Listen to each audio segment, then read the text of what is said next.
This episode is brought to you by the Regional Air Quality Council. Set the summer trend. This summer, ditch the work commute and work from home at least one day a week to reduce ground level ozone. You'll be helping the environment and you can stay in your pajamas. It's a win-win. Ozone is created from pollutants like car exhaust and is the Front Range's biggest air quality issue.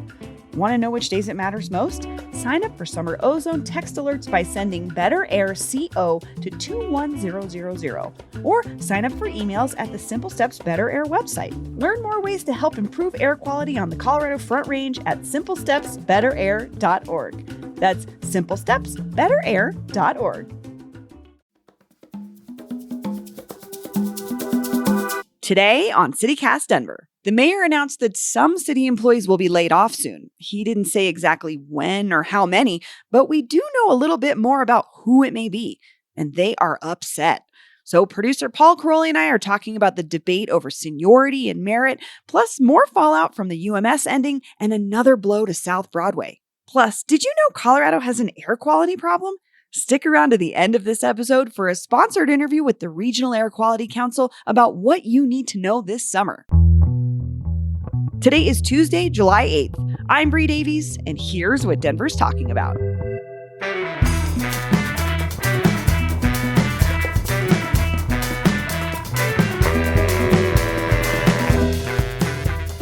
Good morning, Paul. Hey, good morning. Wow. Back from the holiday break. From the holiday break. Did you see fireworks? Yes, and my family may or may not have participated in producing some fireworks displays.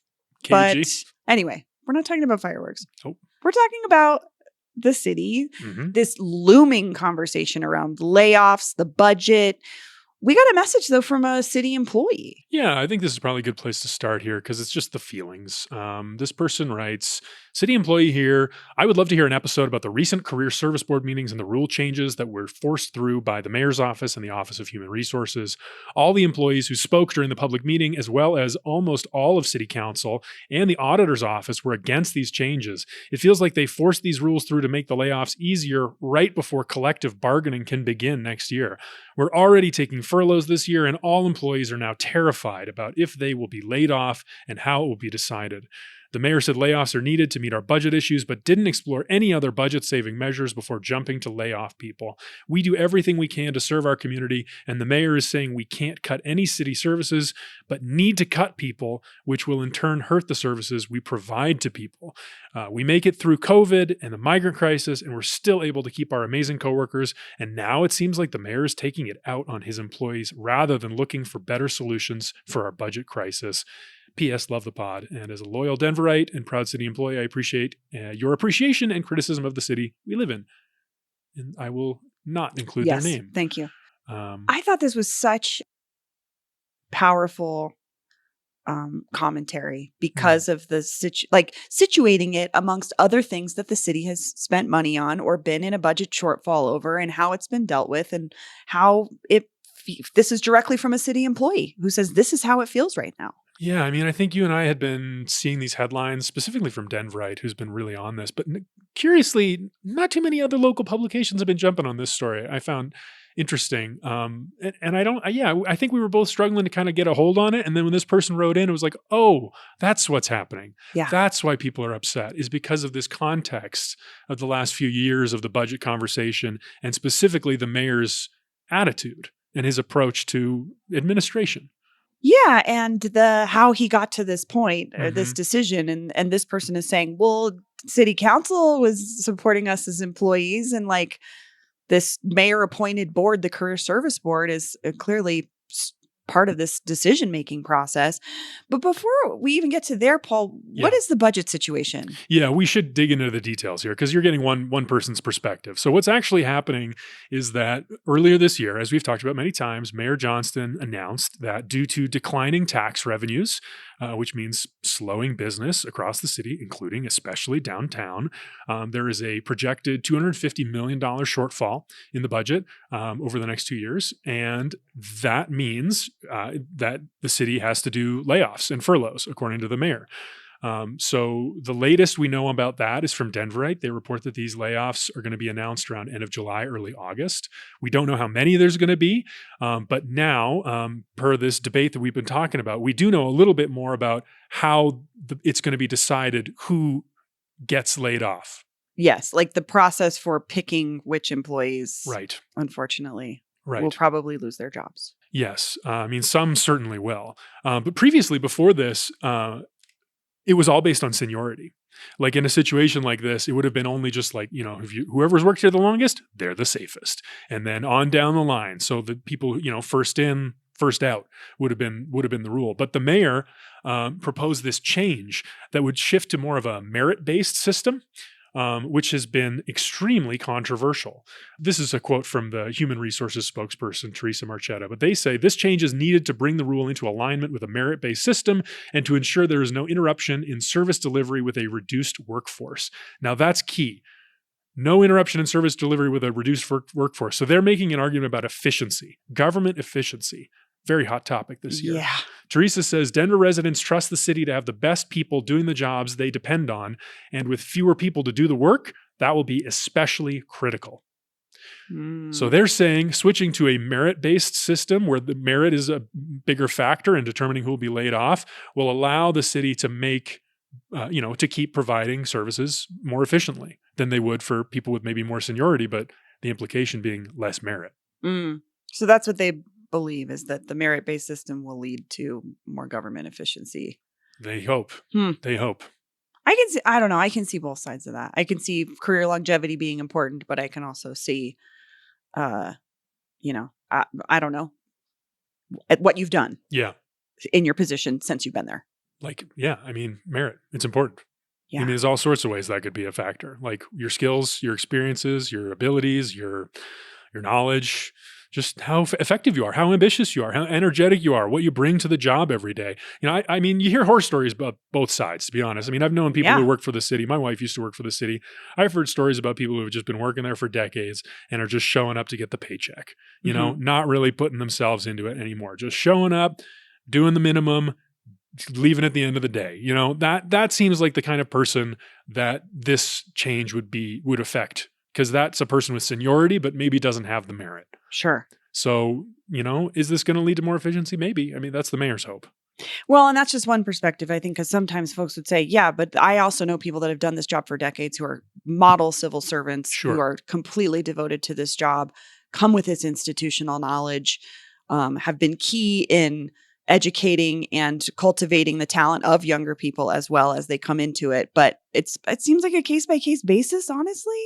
Yeah, so that's what the decision is ultimately, is managers are going to be able to make these decisions. And this rule change just changed the criteria that managers are going to use to make these decisions. And that's where the criticism is coming in, is that criteria. Yes. Okay. The change in the criteria. And that also leads to another piece of important opposition that city council members in their letter and the auditor and specifically there's a person that Denverite quoted, Bobby Alexander with the Office of Social Equity and Innovation, who's been with the city for 19 years, said that this change, that Bobby says they're deeply concerned, this change opens the door to biased and inconsistent decision-making. Because seniority has long served as a clear, equitable, and objective factor in layoff decisions, especially in a government system where neutrality and procedural fairness are critical, which you can totally see. I mean, seniority, like number of years, is just a quantifiable, specific thing. Sure. So now when we're giving managers the ability to say, oh, this person has more merit, maybe they're better at Excel, in my opinion, than this, better with spreadsheets than this other person. And that's really important to this particular job for me in this moment. And that you could totally see how that would introduce bias. Yeah. I mean, I think that's an unequivocal part of the problem with having to choose people to lay off. I mean, I don't envy anybody in that position, but yeah. I mean, it's also a workplace too, though. It's not like, is there any way to quantify exactly how good someone is at their job? Yeah, that's a good question. I'm trying to think when I've been in this position before, but it's just very subjective. Yeah. It's very subjective. And also we cannot deny the fact that we have interpersonal relationships with all the people that we work with, and that weighs into how we feel about performance. And I don't know. That feels like just a really hard place to be. But something that you mentioned that I think is interesting is that 11 members of city council and the auditor criticized these changes. That's a pretty big voice in opposition to this proposed approach by the mayor. Well, this is our Mayor Mike Johnston. He chooses his things, like he's told us a few times. He says he chooses the issues he's passionate about, and he pursues solutions relentlessly. Full bore, yeah. And so I think he has decided that he has a better idea of how to do things, and he has pursued it relentlessly. I mean, I can see the frustration, I think, from folks too. But that's also the point of city council and the mayor is to be able to have these conversations and push back on each other. But ultimately, it's his decision, right? I mean, and I don't know. I mean, hurt feelings. It's a tough situation overall. No one wants to make a decision about who to lay off or to lay off anyone. This whole tax revenue shortfall, the budget problem, it's well, and I think that's something that's what they're bringing up too as an opposition to this approach is okay, well, when we were facing budget shortfalls before, we cut the flower budget and reduced hours at rec centers. And this would be reducing city services, which this person I think talked about, or at least it's been a conversation on why can't we take that approach? And I don't know if the mayor's addressed that directly, but that would be the other way. No, I haven't seen him address that. And I'm also curious about that. Why not take that? Why not look at the city? I mean, maybe there's other stuff to cut. Totally. Not that doesn't impact the city in other ways too. I mean, I remember what it looked like when there weren't flowers in the parks. It did make a difference. But at the end of the day, how do we make that decision? How does the city make that decision? I don't know. That's a good question for the mayor. Well, we were going to ask him about it this Thursday. I guess we have to talk about it. Turns out there was some kind of scheduling conflict, and he's no longer going to be able to be there on Thursday at the Colfax Indie Bash. Yes. We are working on scheduling a different appearance for him later this month, so we are going to be able to talk to him about it at some point. And we still will want your questions. Yes. I have so many questions for the mayor, so I'm bummed about this, but we're working on who we're going to be bringing on stage instead. Special guest TBD. So cross your fingers. I don't know. We're going to get somebody great. Yeah.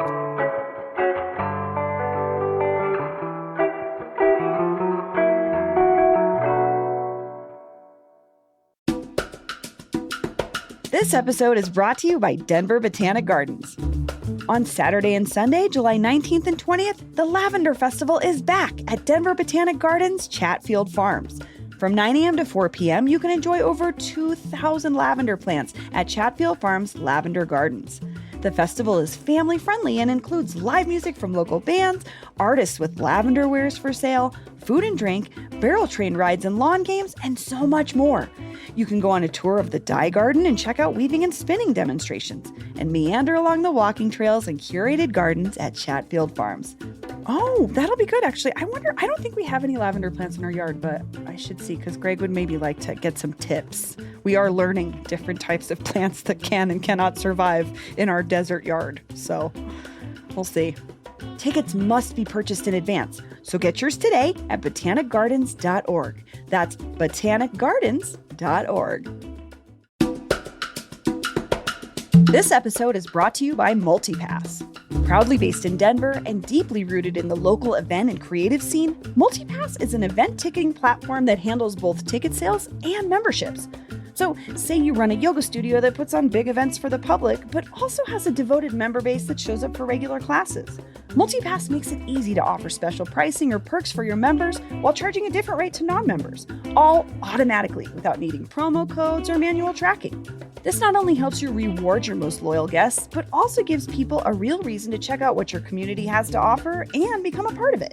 MultiPass is designed to help everyone in the event ecosystem win, not just the platform. Yeah, I mean, honestly, if I was running a DIY space right now and I could make a membership program so you could just pay for a membership and go to whatever show you want, it'd be genius. This is genius.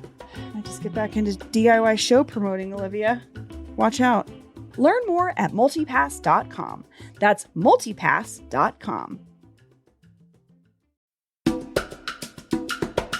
This episode is brought to you by Cinema Q. Cinema Q is Colorado's only queer film festival. Put on by Denver Film, this 3-day event showcases a curated slate of the best new queer films, all premiering in Denver for the first time. Enjoy 10 brand new movies along with a collection of shorts, plus parties, special events, film panels, and a marketplace highlighting local queer vendors and artists. Cinema Q features romantic comedies, documentaries, horror, sci-fi, and retellings of classics, all through a queer lens. Grab your tickets for Cinema Q, running August 8th through the 10th at the Sea Film Center. This is a film festival of gay films, and if there's anywhere in the world I ever want to be, it's amongst queer folks watching movies about queer folks and queer stories and queer life. It's lovely. It's beautiful. For tickets, more info, and a full calendar of events, visit cinemaq.eventive.org/welcome or check the show notes for an easy link. Before we move on, can we talk about we're talking about the mayor. I thought this post was really interesting on Instagram this weekend, totally unrelated to this conversation, but. Well, I don't know. I can see some connection, but yeah, he posted on Instagram. It's a video of him on the street. He explains the rest. In Denver, Colorado, the city was forced to cut $10 million from its police and fire department budget as part of a $90 million plan to house illegal aliens. And it's a population that's growing and destroying Denver. Okay, well, let me give you some actual Denver facts for folks who care about facts. First is we did not cut our police department. In fact, we expanded investment in our police department both of the last 2 years.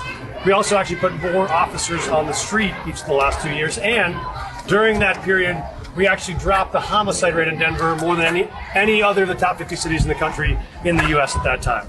Also, at the same time, we dropped street homelessness in Denver more than any city in American history. And when you talk about the budget, we actually dropped the budget for migrants by 90%, which allowed us to use those dollars to reinvest in things like public safety. And so, yeah, we help migrants get jobs and get to work. So now they're paying taxes, they're supporting their families, they're supporting the city and the economy. All of those are better for us. And so the reality is there is no migrant crisis in Denver. It was over 9 months before you became president. So Denver handled that already. But other than that, happy 4th of July. What you can't see when listening to this is I think he's wearing a Be a Good Person shirt, which is a local brand here. But I also love that it looks like he literally just wandered off a picnic to have this conversation. Like, excuse me, I'm going to step away from my 4th of July activities to tell you the President Trump is wrong. Or at least these are the numbers.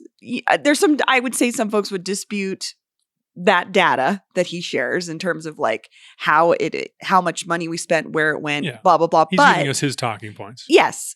But I thought this was kind of nice to see. Yeah, you like this? I mean, it was just kind of like, just leave us alone. You don't even know what's going on here, Trump. Like, sorry. Like, I'm not, well, we can dispute the data, but I just don't like, I hate when we get talked about like this. And it reminds me a lot of Do Better Denver. It's like, this is not what I experience every single day in this city. And it bothers me to no end. While we are not without our issues, we just walked down Colfax. We just talked about some of this parts of the city that are struggling, but for different reasons. That's the part that bothered me. It was like, I don't think Trump is accurate in the way that he portrays the city that I love very much. So I felt a little bit like, yeah, take that. Yeah.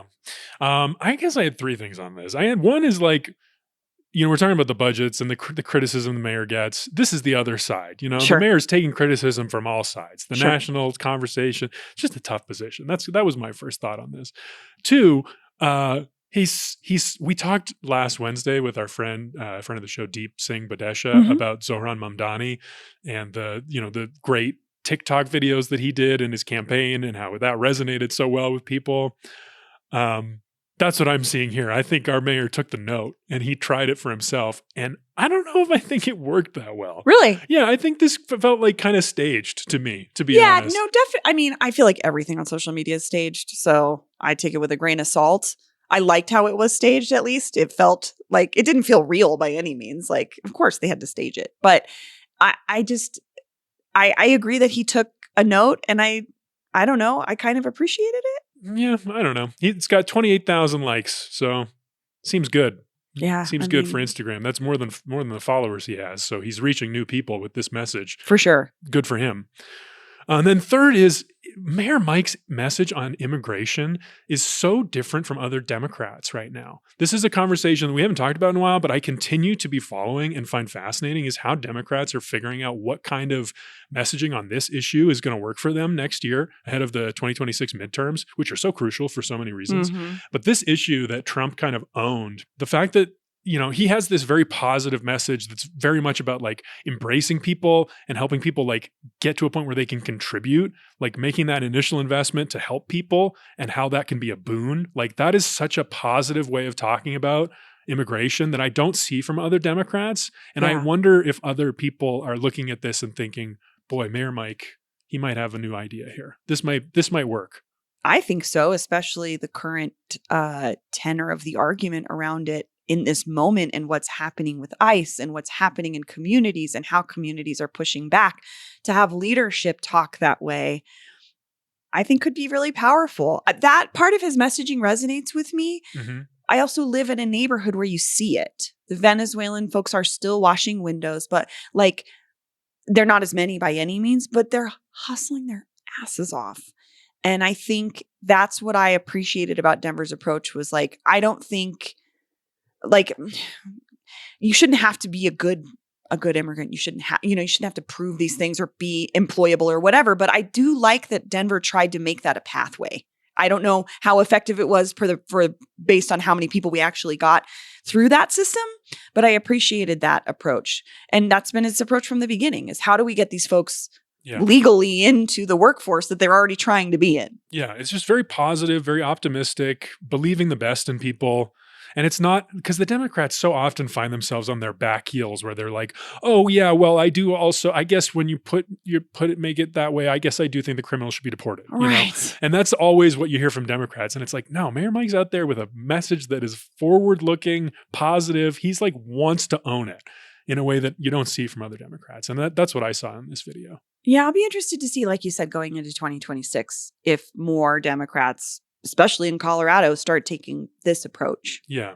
Versus, I don't know. I mean, I'm thinking about CD8's run and what that race is going to look like. And we know immigration was a conversation for that race last time. Yeah, that's Congressional District 8, right? Which is going to be a Gabe tight Evans. race, always has been since they created the district up north.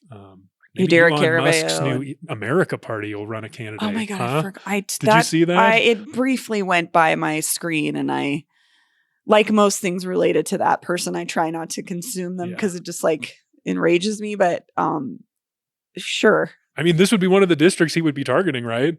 Super tight race. It's interesting to me because he had such a failure with the other, with the race he poured his money into. Like, yeah, we'll see what actually happens there. Maybe we'll see some Elon money going to political consultants here in Colorado. I would not be one bit surprised.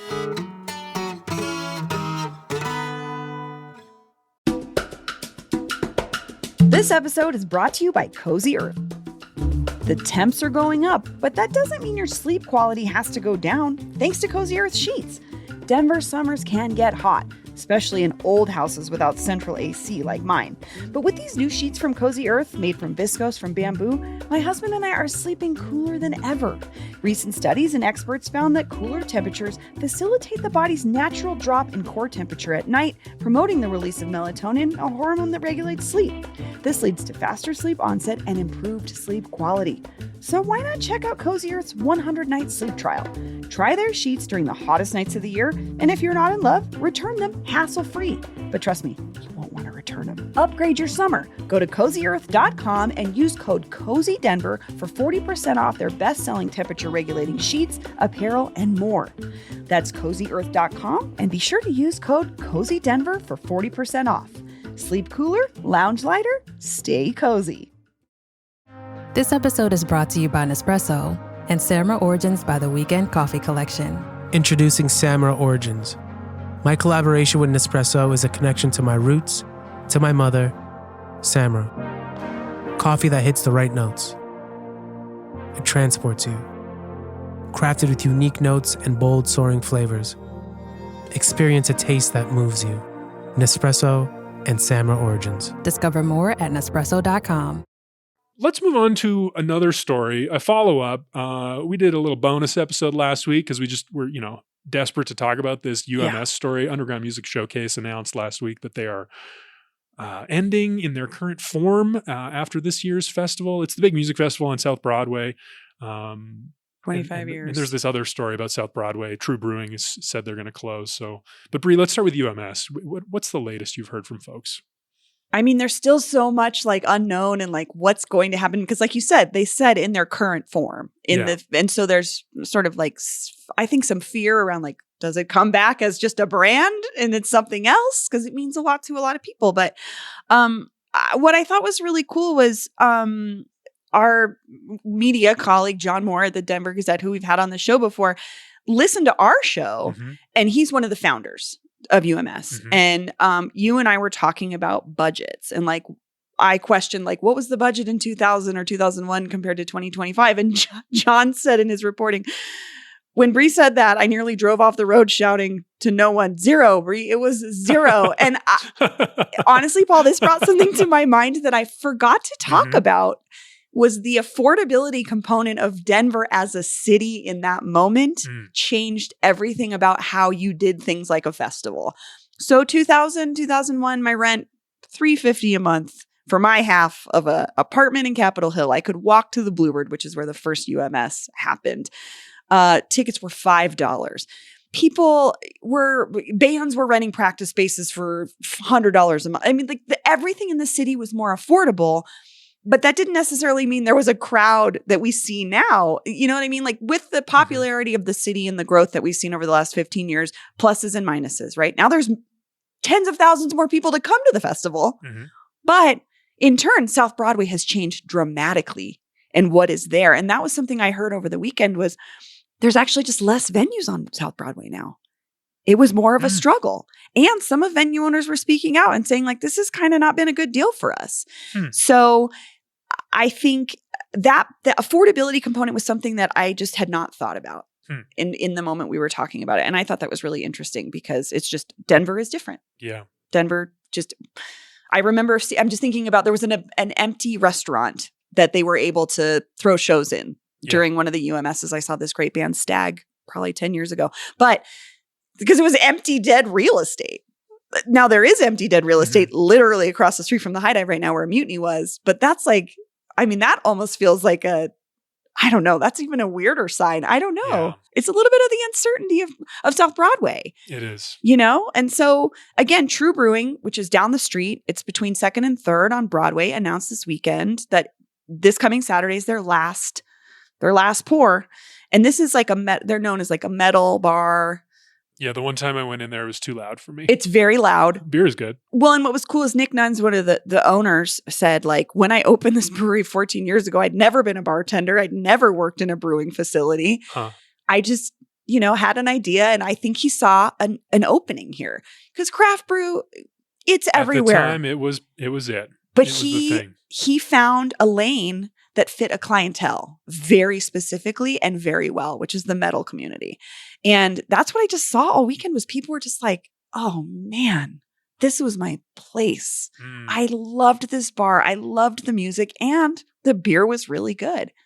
Yeah, they had a very passionate following. I was surprised to see this one close. I mean, Me we've too. seen consolidation and closures across the craft beer world over the last few years. People are not drinking craft beer the way they used to, which touches on the affordability thing, I think. For sure. And what you're seeing a lot of people, gravitate towards is, the macro brewing stuff. White Claw. White Claw is the biggest brand in beverages. Really? I think so. I mean, it's certainly growing. You see it everywhere. I don't know the numbers on that, but it did. That to me feels like someone was like, sparkling wines are going to be the new, like, it's just crazy to me, but crazy. You're right. Tastes change. There's a whole new world. It's wild. Westward reported that last year True closed its production facility and moved operations to New Image Brewing in Wheat Ridge. The company had expanded to Asheville, North Carolina as well, but it appears that location will be shuttered too.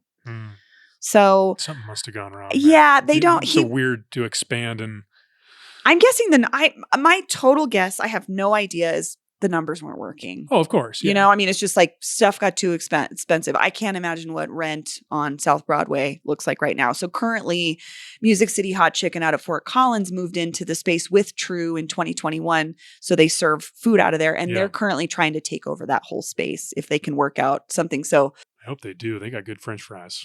So hopefully, I think for fans of at least Music City Hot Chicken, it's not going anywhere. But it just was a sad. I had a meetup with a bunch of gals in media and music world this weekend, and we actually were sitting in a backyard in Baker, not far from where UMS happened, and the True Brewing like that announcement was just like, oh man, it feels, it's like when these things come in, a couple at a time of closures, they're just like, oh God, is Denver over? And it just felt like, ooh, is South Broadway okay? Yeah, I mean, that time, it was a time. There will be a time when we will look back at the 2010s and think, wow, UMS, True Brewing, High Mutiny Dive, Information Cafe. Sputnik. Those were the things that defined that place at that time. And whatever is coming next, Mac Fam. Mac Fam is a place over there. So good. That's Snooze. That's a great space for Snooze. Yeah. Some people like it. Some people don't. The Mayans still cooking. I don't know. Just Lucky Noodles just moved into the old Senor Burrito spot. Yeah, there you go. Hornet's still going. But also, again, Mutiny was lost. We lost Fancy Tiger. I think Decades just closed a couple months ago. So there's been a lot of change. And I don't know. There's just these points when we go, oh, this hurts me in particular. Oh, this feels like my community is particularly feeling the current economic times of Denver. And I think True was that for a lot of people. 100%. And the UMS is that for even more. Yeah. Well, we still want to hear from you about it. If you've got UMS memories or UMS feelings or theories or inside information, let us know. 720-500-5418. 720-500-5418. That's the number to call. Text, voicemail, whatever you want. Thanks, Paul. Welcome back. Oh, thanks. Yeah, one more thing actually today. We have a sponsored segment to end the show today from our friends at the Regional Air Quality Council, aka the RAC, about some simple steps you can take to stay safe from air quality stuff this summer. So stay tuned and check that out. Yeah, enjoy. Hey, I'm Paul Caroli here with Kelsey Simpkins, the Communications and Programs Manager of Regional Air Quality Council. Hey, Kelsey. Hi, Paul. Thanks for having me. All right, Kelsey, listeners, they've heard the ads for the Regional Air Quality Council on the podcast, but we finally get a chance to pull back the curtain. What is the Regional Air Quality Council?